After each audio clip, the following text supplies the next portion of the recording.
personnel. All right. Currently, there's House members here. All right. House members Willard talking to Osaa. Okay. Willard. Di bali, Hana, hinga ka muna dyan at i-recap natin ang iyong nabanggit. So, nakausap mo Okay. si Secretary or si Sergeant at Arms Aplasca at sinabi niya na i-receive nila ang articles of impeachment mula sa Kamara. Ibig sabihin nito ay bababa sila, doon sa ground floor mula sa second floor at kasalukuyang nagmi-meeting ang mga members ng majority sa second floor. Hana, mayroon pa bang sesyon ngayon ang Senado? We're on break already, Willard. Suspended na yung session. House Secretary General Chela Garfield is here. Obviously, for obvious reasons, I think this is the receiving na talaga ng articles of impeachment. She's seen going upstairs. Willard, we're waiting for updates.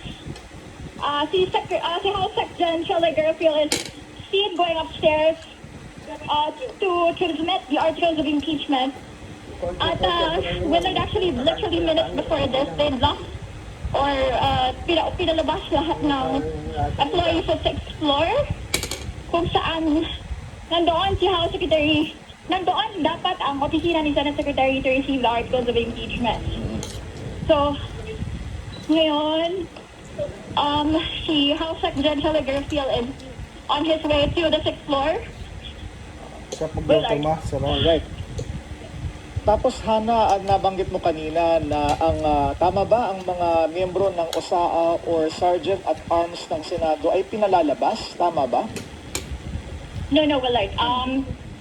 Yung Senate employees ang pinauna. Senate employees. Yes. At nananatili yung presensya ng Philippine Marines sa second floor, which was what I mentioned na 6 men in full gear with long guns. Kasi nandun yung mga senador currently having a meeting. So, susubukan natin pumunta ng 6th floor to check on the updates there dahil pinalabas lahat ng employees pina-exit doon sa 6th floor. Kung matatandaan natin, wala yung 6th floor yung access to helipad, which is off limits then currently, Willard. Oo. Ang presidente dito, Hana, na mayroong direktiba sa mga empleyado ng Senado na umalis na ng kanilang mga opisina. Yes.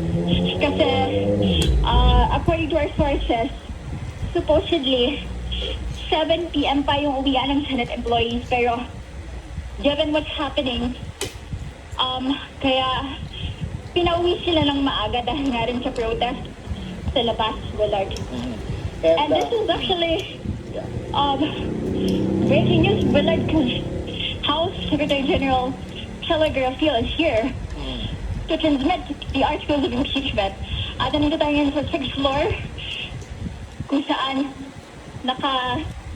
ang opisina ni Senate Secretary Mark Leandro Mendoza was supposed to receive the impeachment articles, Willard. Alright.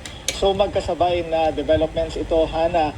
Una, binabantayan ninyo ang pag-receive ng Senate Secretariat ng Articles of Impeachment mula sa House of Representatives. Physical copies ito na dinadala mula sa Kamara at at the same time, binabantayan ninyo kung ano man ang developments doon sa naiulat mo kanina na nakambang pag-aresto kay Senator Bato de la Rosa. I can imagine, Hana, na you took the stairs, nagagdan ka. Sarado ba ibig sabihin ng mga elevators ngayon? Currently, we have no access to the VIP elevator, which is, kasi there's 3 elevators here.